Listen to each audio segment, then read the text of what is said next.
for being back today. I'll start by shortly introducing you and then leave you to it. So Joseph de Coninck is Professor Emeritus of Psychology at the University of Ottawa, a member of the Royal Society of Canada, and former president of the Canadian Sleep Society. He has been studying sleep and dreams for almost 50 years. He focused on the role of sleep in psychological adjustment, including cognitive functions and mental health. He is also interested in sleep disorders and their treatment, including insomnia, apnea, and sleepwalking. On the dream side, he studied their relationships with waking life, particularly in the face of stress, and more recently, nightmares and their treatment. So we're very privileged to have you back today with us. Monday was sort of a trial, and it went through pretty well considering all things. So thank you for that. I just wanted to give a few housekeeping items for today's conference. We are recording it with the purpose of making it available to everyone in the coming days. And just wanted to mention we'll take questions at the end of Professor de Coninck's presentation. So make sure that if you have any questions, just type them in the chat box and we'll take care of them at the end. So without further ado, Joseph de Coninck, Professor, it's your turn. Thank you. Thank you, Sophie. You're welcome. Yes, my pleasure to share with you one of my passion, sleep and dream research. Indeed, I'm going to try to make a presentation without interruption in order that I cover most of the things, but I will really want to leave space for a question. In my experience, the question part is sometimes the better one. So let's go. So I thought of this time of starting with the challenges of the pandemic, so that if we go through this, and then after that I explain what we know about sleep and dreaming, we can go over or keep in mind the challenges and see what the solutions can, how we can solve some of these challenges. So the challenge, of course, is stress in this period is prevailing. It's new in many ways. Threats, interpersonal tensions with surrounding inside and outside, outdoor. Work for some people, it's catastrophe, finances and things. So there's a lot of stress. The confinement is changing a lot of our schedule. There's reduced outdoor activities, sports and things. In my case, swimming and so on, reduced exercise opportunities as well. So it's not that easy. So these are really important challenges. And their effect on sleep is that it disrupts our sleep schedule. And the sleep is, we've already have a survey that's been carried out with the Canadian Sleep Society and a consortium of researchers. And we already know that people complain now of fragmented sleep, increased dream recall, bad dreams at nightmares, more of them, and some parasomnia. I suppose we haven't documented that much, but I suppose that there's more night terrors and sleepwalking.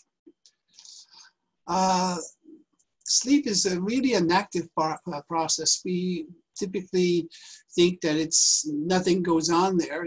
We're just resting, but there's quite a bit of activity, mental and physically. Just showing here, an old movie from my lab in the late 70s and 80s. I've studied sleep positions. And here you have a good sleeper and a poor sleeper, and I'll let you decide which is the good sleeper and which is the poor sleeper. But you can see that on average, you can have a young adult can change position about 30 times during the night. The kids can go up to 60 different body positions, or at least movement and changing positions.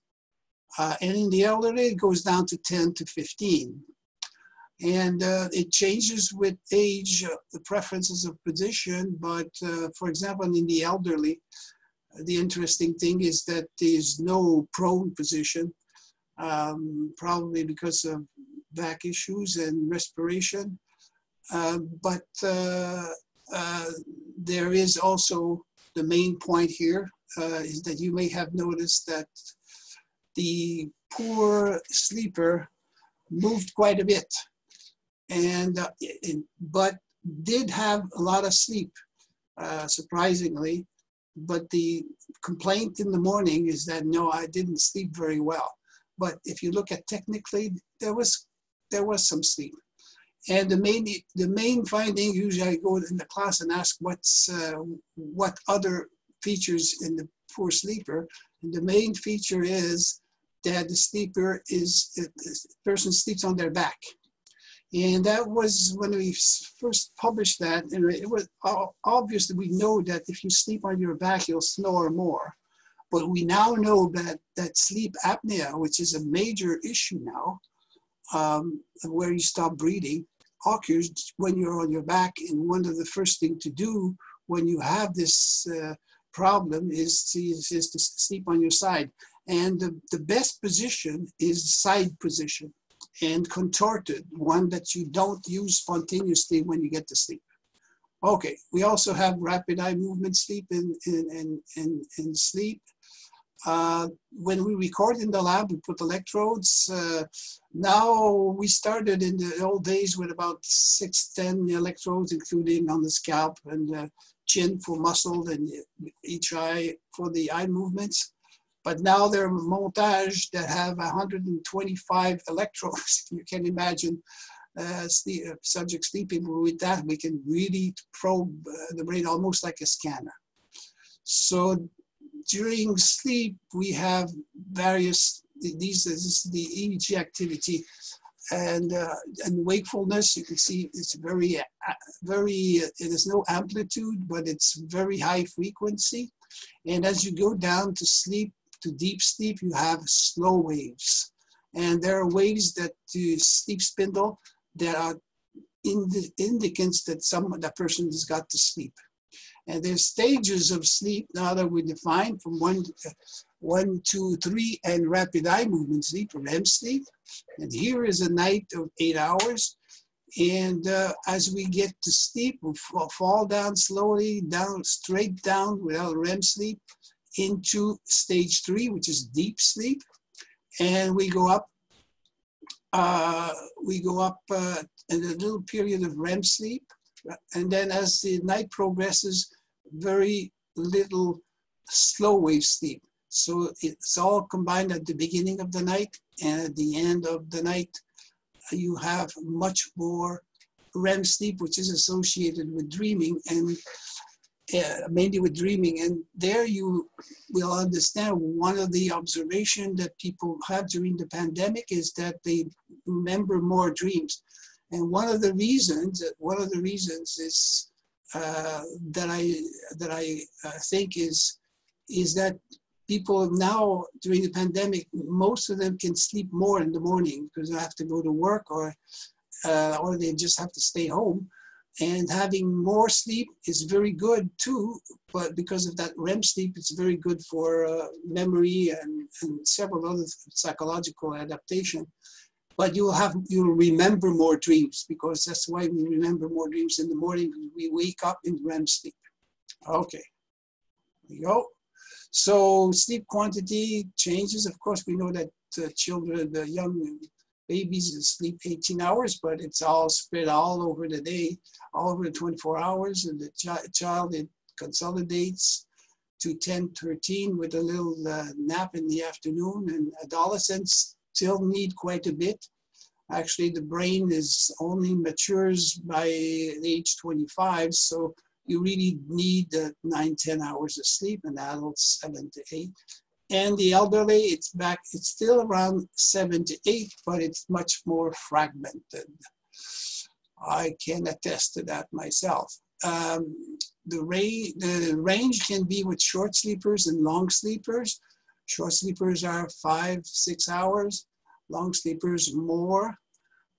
There's a genetic components of that, but as you will see, as we can see, the consensus is that in the adult, we need 7 or more hours per night as a regular basis to promote optimal health. This is a big consensus that from reviewing the literature over the last 30 years, the large group of researchers, Canadians, Americans, Europeans, and it's really clear that if you don't get your 7 hours, you can run into a number of issues that are listed here. We're going to have another slide on this. So, because sleep function, as physiological functions, is restoration, of course, but many other things. Growth hormone is secreted, so for kids to grow, they need to have that sleep. So the growth hormone is secreted during sleep. The immune response, this is very important during the pandemic actually, is rejuvenated during sleep. Hormonal control, which controls appetite and many other things. It's all done there. It's all done in sleep. Energy conservation and temperature regulation. So if you look back at the same hypnogram I showed before with the sleep cycle, you see the physical, mental recuperation is right at the beginning. This is crucial. If you sleep deprived, you're going to catch back this amount of sleep. You won't catch much more of the rapid eye movement, which is a bad thing, but for psychologically. But this is the primary thing here. This is really very important, the first 3 or 4 hours of sleep. So the factors that affect the quantity and quality is the environment, noise, light, temperature, things like that, physical and mental disorders, most physical and all mental disorders there's an impact on sleep, and also, you know, sleep deprivation has an impact also on your physical and mental. It goes both ways. Age, of course, and different things that happen during aging affect sleep. The biological rhythm, we're going to talk about that, and sleep disorders, of course. So we can see that I just showed you the sleep of a young adult with going down to slow wave, back up over 8 hours. We've gone through this. Here is an elderly person. You see how much waking there is? Quite a bit of waking all night, all the time. I personally wake up every hour. I don't worry. I don't stay up much, but that's the way it is. You have less slow wave and less REM sleep. But I want to say that if you keep exercising when you're in the 80s and so on, you will get more slow wave sleep. You will keep a lot of your slow wave sleep. And especially, I've recorded in my lab a while ago, but still recently, individuals who are 80 years old, professors, colleagues. And I noticed that those who are still very active have a lot of REM sleep. They don't lose any REM sleep. It's about 25% of the night. It stays at 25 instead of going down to 15. So exercise your body and your mind is very good to keep your sleep pattern young. Now, most interesting, biological clock. This is something that's not well known, and we're going to go around this clock here quickly, but just to give you an idea that a lot of things that we do are really optimized at some parts of the day, okay? So if here we have at noon, well, let's start at midnight, okay? So at midnight, we're asleep. And we get that deep sleep right at the beginning of the night we talked about before. But what makes us sleep is the body temperature that goes down. That's part of the clock, one of the most important components of the clock. We're going to talk about that. So the lowest, and it goes down, and it keeps us asleep because at 4:30 in the morning, this is the time where you have the less vigilance. If you drive your car, you're driving as if you were drunk. It's well documented because you really have a hard time concentrating and so on. So then the temperature starts to go up around 6, 7 and wakes you up. And then you have a rise in blood pressure, which is an issue for people who are heart attacks are really at that time when your heart goes back up full speed because it's really recovering during sleep. There's melatonin that's secreted one at night when you that helps you go to bed. We'll get to that later. You know, the funny things like in the morning is when your bowel movement is normal at that time. And then you have your highest alertness at 10 o'clock. We just passed for 2 hours for me, actually, although I didn't sleep much last night for some other reason. So at noon, it's still pretty good, but then there's a little drop here that favors, talk a bit about that too, napping. This is very good to nap right at this time. And best, I don't think it says it here, but your digestion is the most efficient digestion time is at noon. That's why you should have your biggest meal there. You really are going to benefit from the meal at that time rather than any other time of the day. The best coordination is in the afternoon. So late afternoon, we know that if you have the Olympics, I know that I've seen that because I've been swimming all my life, and they started to put the competitions in the Olympic at that time around 5 o'clock or early at night. That's when your greatest muscle strength and so on. Your blood pressure is up at that time. And this period around 6 o'clock, 7 o'clock, that's if you're synchronized, this is a forbidden zone for sleep. Yes, that's the way it's called. It's very hard to sleep at that time. And then when the night comes up, come in, and you'll have, normally you're not exposed to light, and then, and so on. So that's it. What's very important here is that this clock is very sensitive. If you switch just by an hour, like the changing time, all these things are affected by an hour. And in animals, it's very clear. They see that when we have to change in the fall and in the spring. And that's why I've been fighting and writing and I'm preparing documents to fully recommend the abolishment of this time change that we have.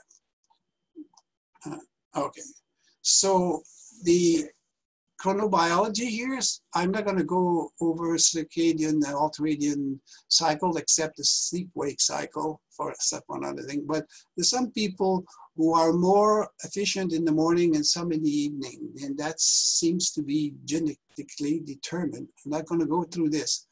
But there's desynchronization that occurs between when you sleep to have the maximum amount of sleep. It has to come when your temperature is going down at night. If it's perturbed because of an adolescent, for example, they don't want to go to bed until midnight. And that's normal for them because their hormone system induces what we call the phase delay. I'm going to talk about that. Jet lag, you know about that if you travel, shift work, and then daylight saving. Okay, napping is, so napping is normally very strictly in the afternoon and not at night or even in the morning. So here's the body temperature. Again, going up in the morning, little stuff to help for the nap here, and then it goes up at midnight, and then it goes down, down, down, so it keeps us asleep for all these hours, and then it goes up to the next time. So this is a perfect synchronization of sleep with your biological clock. Then also, here's an interesting thing. I asked students to do that in class. And this is a nice one. Here, a student measured their oral temperature every hour or 2 hours. And then you rate your vigilance from 1 to 10, how vigilant you are. And you see that it follows during the day very well. And even the temperature rises quite a bit in the morning, but the vigilance keeps rising also. And in this particular case of this person, it reached its maximum then.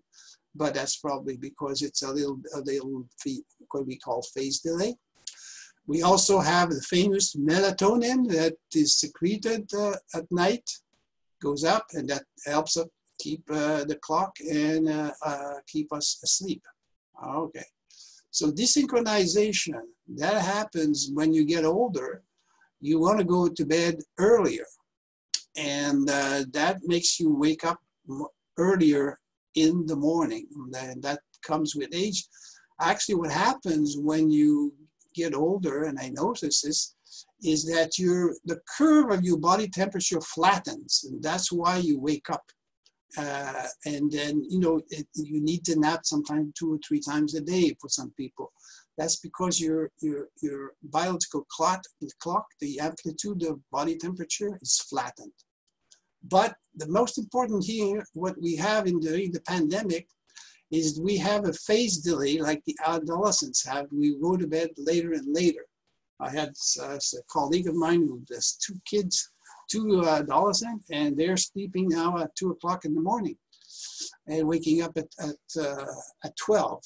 And that's normal. And the reason why also it happens to us, if you live in a cavern, because the biological clock is not 24 hours. It's 24 hours and 10 minutes. It varies from one individual to the other. So if you're in isolation, temporal isolation, you don't know what time of day it is, you'll keep going to bed later and later and waking up later. So the way our evolution has made it is that our clock is synchronized by sunlight. So sunlight every day brings it back and puts it back in line. If you don't have exposure to light, you'll keep going forward.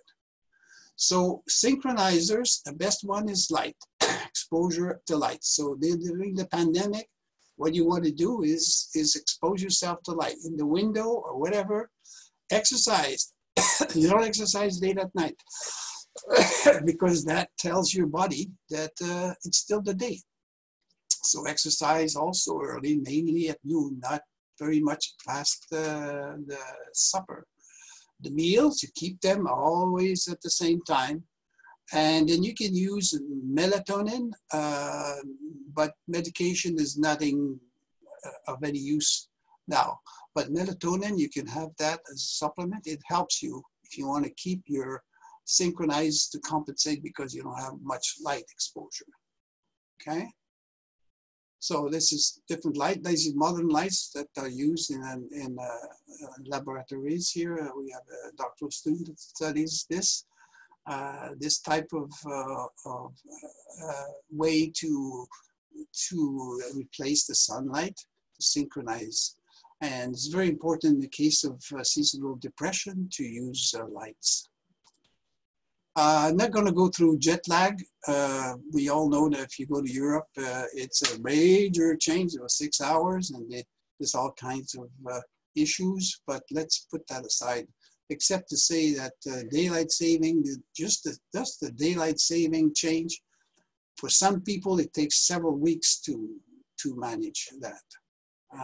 To realign the everything, and we sense that during the day. So a lot of people are now desynchronized during the pandemic, and they feel bad during the day. There's always something, and that's because things are not aligned the same way. Okay, the way you eat. Also, one of the things is that if you are sleep deprived, you will. Maybe I missed the slide here. Just a second. I think I missed the slide. A very important slide, actually, but maybe I'll get it. that if you're sleep deprived, your hormones are going to be the balance, and during the pandemic you will eat more, because if you sleep less, the hormone that regulates your appetite is not working properly, and you feel hungry all the time. Okay, sleep disorder. The main issue that I just want to mention, that one of the biggest problems that we know now existed. Before we didn't know, but it caused a lot of issues, is sleep apnea, where you stop breathing during the night. And that is caused by several things. We don't have time to go through them, but you stop breathing. And that's very important to monitor. If you snore too much, and if you start breathing, well, there are ways of handling that, but that's very important. We can expand on it. But one of the big issues, of course, is insomnia, because the stress will cause more insomnia. That's very important during the pandemic. And as I mentioned, maybe night terrors and somnambulism.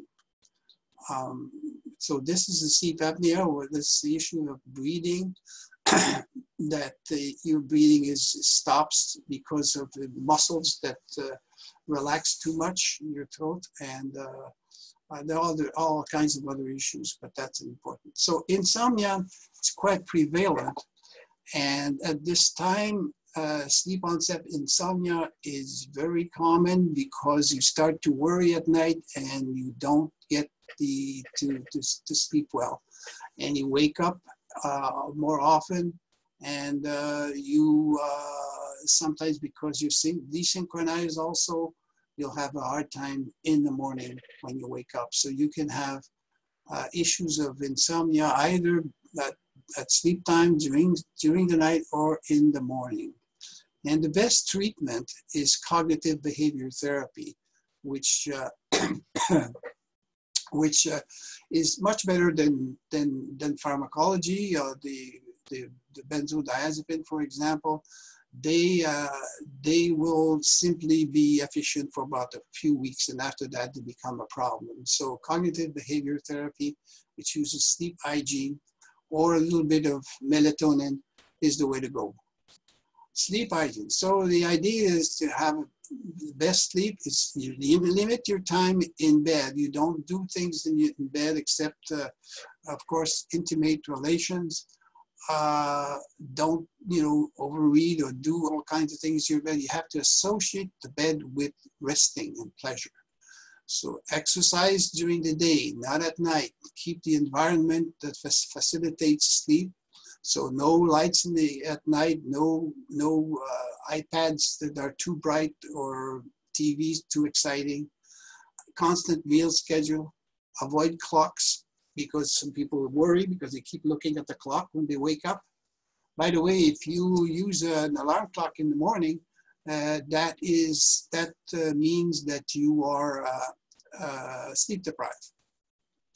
That you don't get the amount of sleep that you should have, and you should be waking up spontaneously at the time you have to go to work. And we'll talk about that later. Avoid sleeping pills, of course. Avoid caffeine, alcohol. No alcohol to at least 2 hours before going to bed, because that will put you to sleep, but you'll have a much lighter sleep, but not the proper amount of REM sleep and slow wave sleep.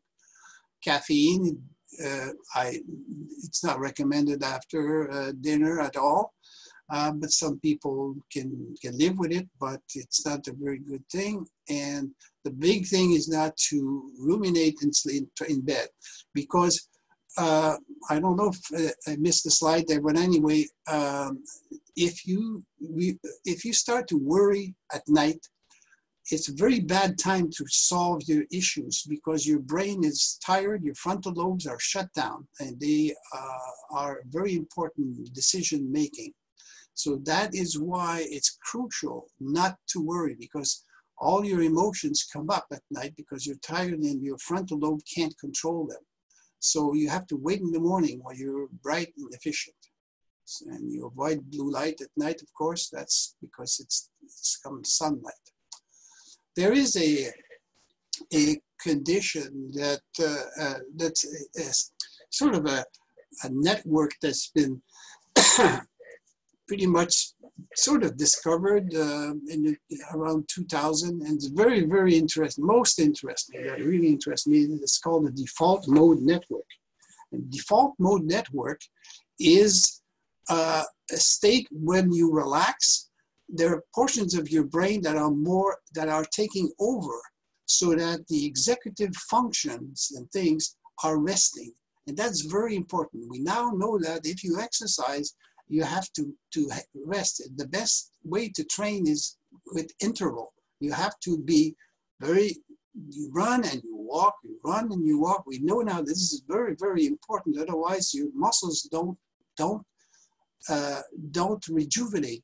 They get too tired, and they disintegrate. The cells that really don't recover. So it's the same for your brain. So we now know that you can't just try to concentrate and sit down. Now we're sitting down for an hour, and that's pretty much the limit that our body should and our mind should have. We have to have time to relax. You're much more efficient using your brain and walking and wandering around once in a while. And actually, we know now that if you have big issues to discuss with someone, it's better to do it walking. And we can have, that's because your brain needs to change functions, and your muscles have to be used, all kinds of issues. So all of this is related to sleep, because napping is one example of this default mode network. Relaxation, mind wandering, this is stages that you need. And we know that people who are anxious or depressed don't have enough of this default mode. That you can Google that and you will see a lot of information about this. Okay, before we get to that, there's a couple of slides that I think I missed over. And that is that if you're sleep deprived, psychologically, physically, you'll have issues, like I say, with your hormone control, but psychologically, it will affect your memory, and you will have a real reduction in decision-making, executive. You make really bad decisions. So if you're sleep deprived, your frontal lobe, the first frontal part of your brain, that has the last one to evolve, that is for consciousness and self-knowledge and things like that, this is very much affected by sleep. So people who are sleep deprived chronically have a lot of issues, memory issues, but also a lot of mood issue. And we have example currently in the politics of someone that has problems and doesn't sleep much. Okay, let's move to dreaming. I'm going to talk to you about when we dream during the night. We dream all the time. It's mental activity all the time, but it varies depending on the sleep stage that we have. The same distribution right before. So we have hypnagogic reverie at the beginning when we count sheeps and we see them. This is very important, very interesting, because there's a lot of imagery as we get to sleep. We have alpha waves, and then the occipital lobe is stimulated, and this is used. For example, a painter like Salvador Dali is using that for his painting. So there's quite a bit of recall. If we wake up someone after 5-10 minutes of sleep, you'll have quite a bit of mental activity, almost as much as during REM sleep. Okay. So that's very interesting. Then if we go down, it's about 40%. If we wake you up in very deep sleep, you'll be just thinking. There's not going to be much like reflection and things at that time. And the first REM sleep is not, usually we don't have that much because it's too short. Then when the night progresses, you have vivid dreams in REM sleep.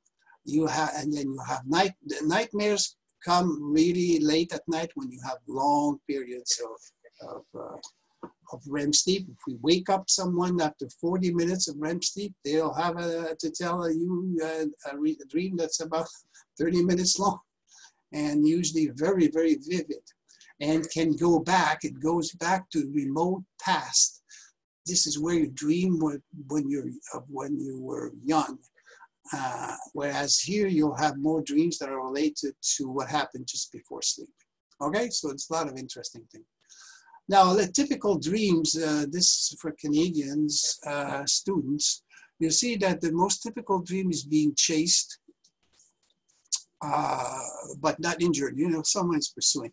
Sexual experience are there, but there are gender differences. But then what we're doing a lot about is falling, issues at school, but not counting and reading and so on. Their brain is not capable of doing it. Arriving too late, being on the verge of falling, trying again and again. You're trying to move or go away and you can't. That's probably because you're paralyzed. In rapid eye movement sleep, your muscles are totally paralyzed, so you don't act up your dream. If we do that with animals, we destroy the center that paralyzes you. You'll be acting out your dreams, and there's a sleep disorder called REM sleep behavior disorder. It happens in the elderly. Is that the person acts out their dream. So we're paralyzed. So it's as if we were conscious of that. So we have problems to do it. So you see, one of the nice ones, of course, is flying. We're going to talk about that briefly, and presence and all. So most of these things tend to be negative. So the norms that we have calculated in my studies and come from elsewhere as well, is that negative emotion prevail, negative interactions prevail, and misfortunes and failure prevail. And this is really interesting because if you are in the period of stress, you'll have more negative dreams in addition to the fact that generally speaking, they tend to be more negative. It tends to always be a bad version of what you did before. So for example, if you look at emotions, these are negative emotions. This is the percentage. And then the positive emotions, very, very low. These is from various normative studies, including the ones that we've done with Canadians. The good fortune is very rare that you win a lot in your dreams, but you will get in trouble quite a bit of time.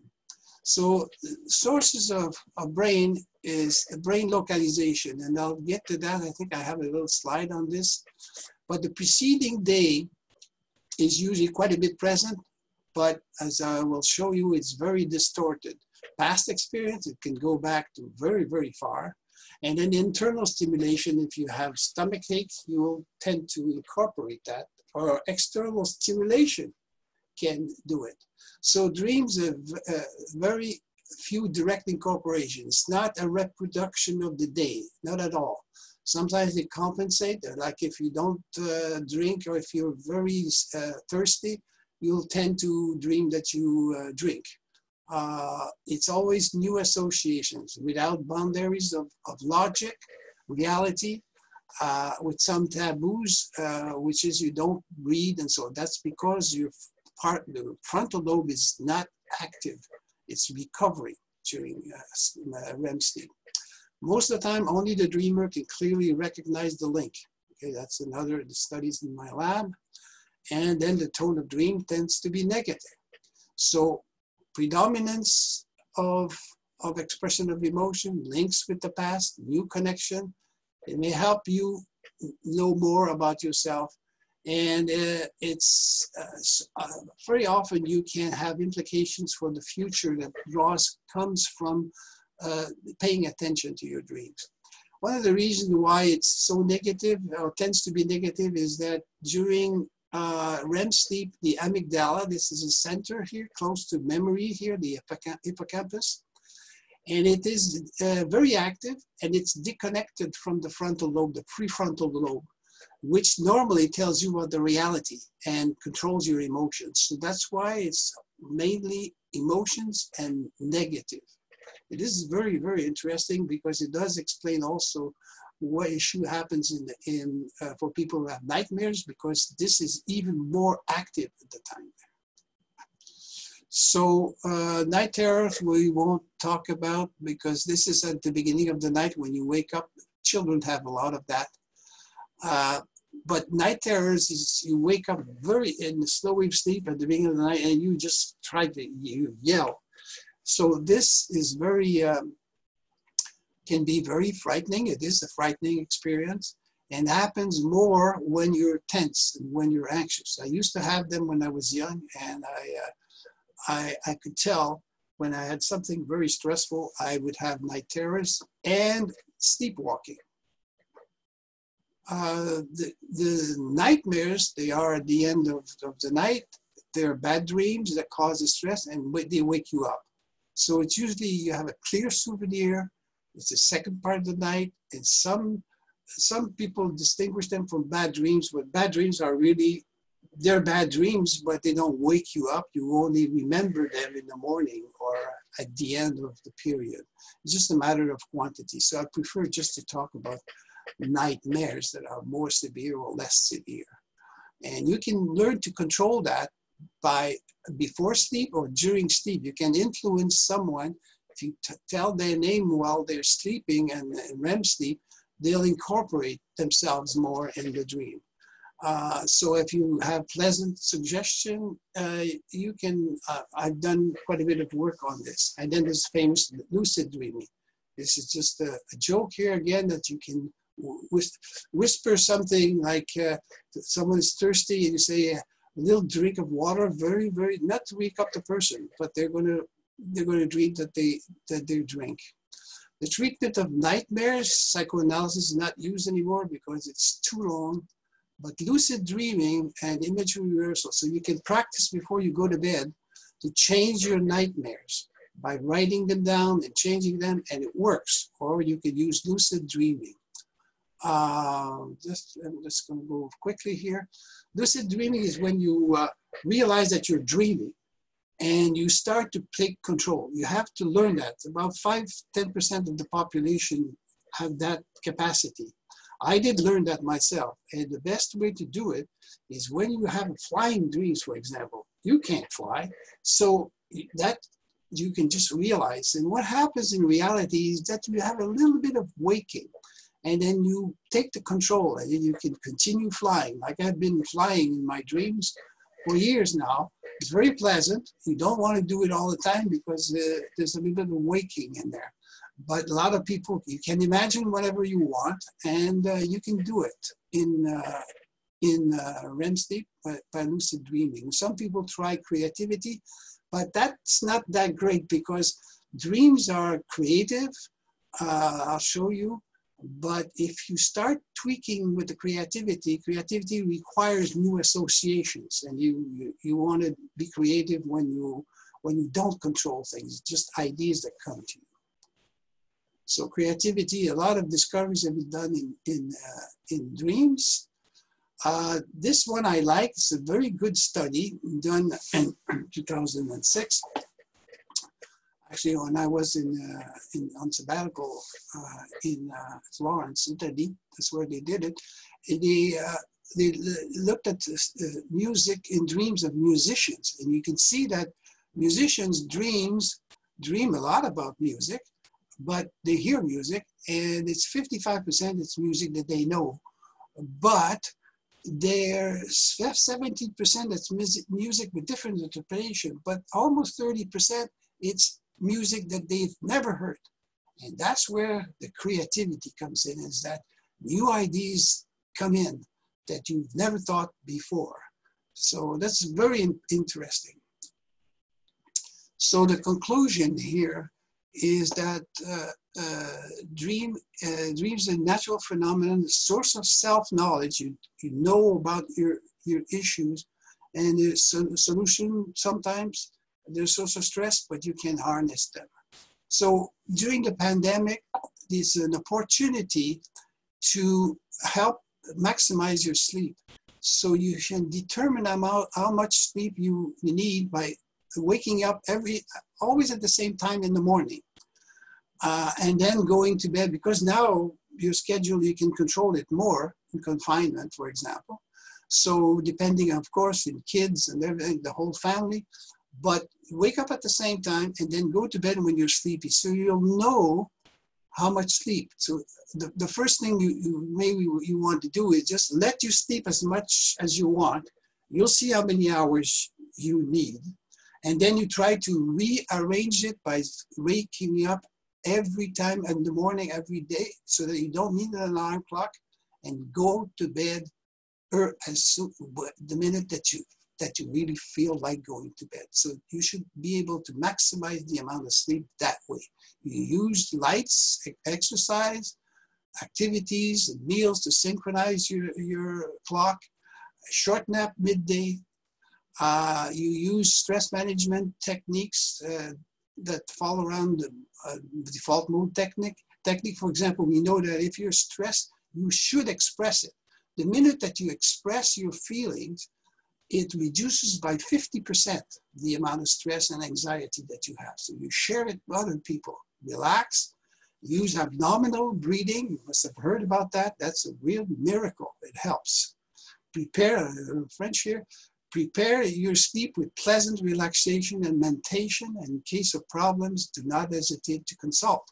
And if you want to play with your dreams, don't take them as a reality, but transform your dreams as a tool to better self-knowledge. So it's information about your concerns, and you can use it for creativity. And if dreams are too unpleasant, you can use these tools we talked about to change the content and have fantastic dreams for the rest of your life. And so dreams look like a Bosch painting, transform it into a Renoir painting where there's no confinement with people. And that's it. Thank you very much, Professor de Coninck. Any questions you can type, feel free. There were two while you were speaking. The first one, you recommended, people to take a nap. The first question was, how long should it be? They should be short, usually just 5 minutes. Studies have shown that just 5 minutes of dozing off, you lose consciousness, helps. 20 minutes is pretty much the ideal. You don't want to go more than 30 minutes because it will affect your night sleep. There's all kinds of issues I didn't talk about, but let's say that, for example, coffee will give you about half an hour of additional vigilance. A nap of 20 minutes can give you up to about 4 hours of additional functioning, better functioning at the same time. Both of them act on the same substance, adenosine, which accumulates it's like a toxin that accumulates in your system. And finally, you have to sleep to get rid of it. So coffee is an antagonist of adenosine, so it helps a bit. But some people even try, that's very recent studies, interesting, you can take a cup of coffee, those who like coffee, take a cup of coffee just before you nap, and don't try to nap 20 minutes after because you'll be awake. But if you have a 20-minute nap with just a cup of coffee, apparently just immediately before, you'll double your effect, the effect of your nap. So anyway, it's like napping is very important. Sleep is very important for the immune system. If you get a vaccine, studies have shown that if you have a little nap or sleep just after, your vaccine life will double. So, for example, it will last more than 6 months. It will be longer, depending on the vaccine. This is very good studies done on that. Okay, thank you very much. Second question was, what if someone is to wake up at 3 or 4 a.m.? Do you recommend that they just simply wake up, get up, or try to get back to sleep? What's the best practice? That's the big thing. it all depends. You know, if you've gone to sleep very, very early, but if you went to sleep, you know, let's say at 11 and then you wake up at 3 in the morning, that is very common when you get older. The point is that usually the last thing to do is to worry. And no, you don't worry. You just say, and you just try to relax if you want to, and then wait, but don't worry. If you start worrying, then you should get up. You should get up maybe for half an hour and do something that's not exciting, light, and just something pleasant. You have to turn these occasions into pleasant things. I was fortunate to know quite a bit about this when I started, when I got to 50 years old. I started to wake up at 5 in the morning and I would be ready to go to work and everything. But I knew that I didn't have enough sleep, so I would just stay there and have pleasant things in mind, or you can read something if you want, but not too much. And sleep will come back. It does come back and you'll get your REM sleep and so on. So the point is that by the time that you know how much amount of sleep you need, if you spontaneously, then you should try to keep that. And if you wake up, you just wait because it will come back. Okay. Thank you. So the questions have started flowing in. So how can we use dreaming for learning, such as a problem the society has, solve a math question, something like that? The dream itself will not. Maybe sometimes you'll have good ideas that come out of dreaming, but have done a lot of work. For example, if I've done a lot of work, people learn the language. Language learning, intensive language learning at the University of Ottawa in the summer. I've studied students, they're just in immersion. You'll have an increase in rapid eye movement sleep. But in the dreams, your dreams are not going to help you. The dreams usually are, students are trying to understand, or they trying to talk and they have a problem. You're not rehearsing your dream. Don't rehearse reality, because it's not the memory system. You have access to your memory. It's an open season for your memory, but you can't control it. So you can't, it's called episodic memory. You don't replay things, except if it's PTSD, or people who've gone to war, for example, and have had a real big trauma. They can relive it in their dream, but otherwise it's not the case. So the best thing for learning, for example, is if you prepare for an exam, the best is to learn and then sleep. If you don't sleep and then you go for your exam, maybe if you wake up and you don't sleep at night, you just prepare, you can get out of the exam, maybe perhaps, but you'll be forgetting everything that you learned. It's just going to go away. So if you plan your studies, for example, the best thing is to sleep. The most amount of sleep you get, you'll be more efficient, memory will be more, and you'll remember. I know some people, friends of mine, who are chronically sleep deprived, they're still doing very well, you know, at my age, but they don't remember anything what they did when they were young, because it hasn't been recorded for long-term memory. Thank you. So, and in an ideal world, how long should it take to fall asleep?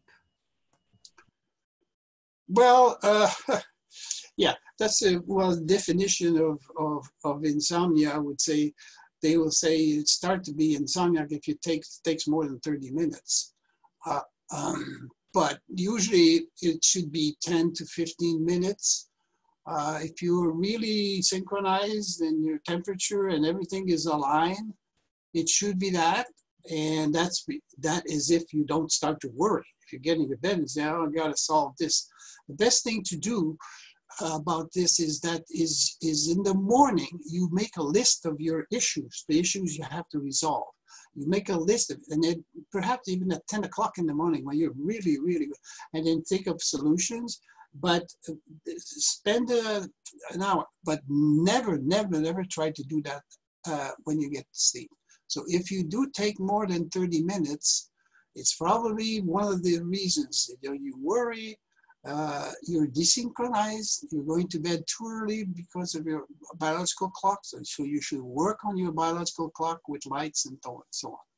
So that's about it. A lot of people, you know, like myself, I tend to like to read for about 5 minutes.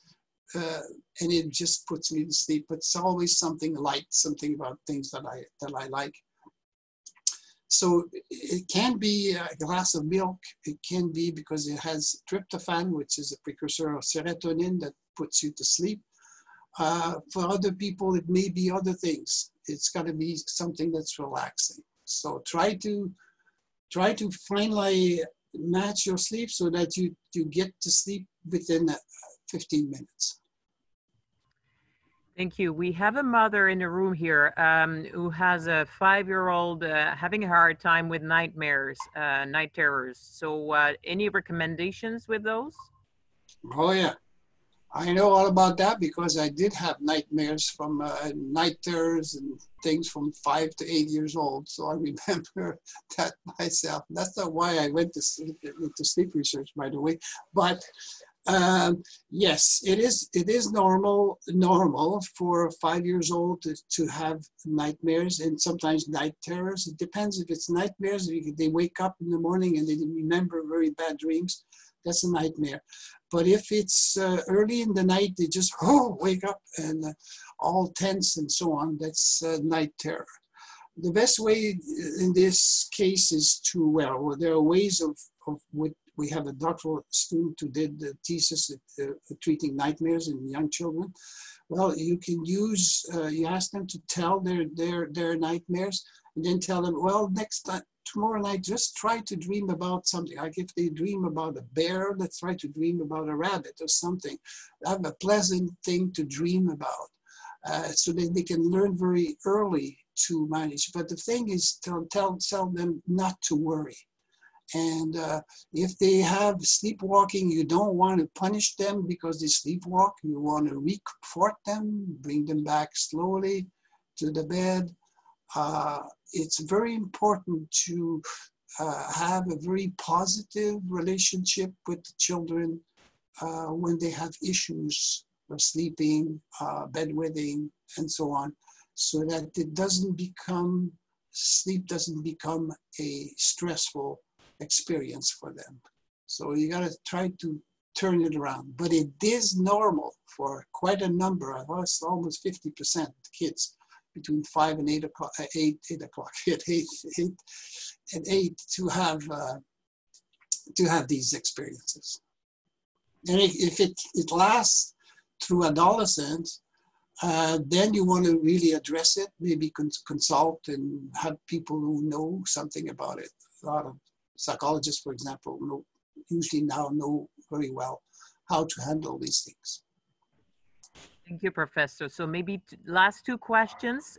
Someone here working on shifts used to be on an 8-hour shift schedule and now moved to a 12 or 24-hour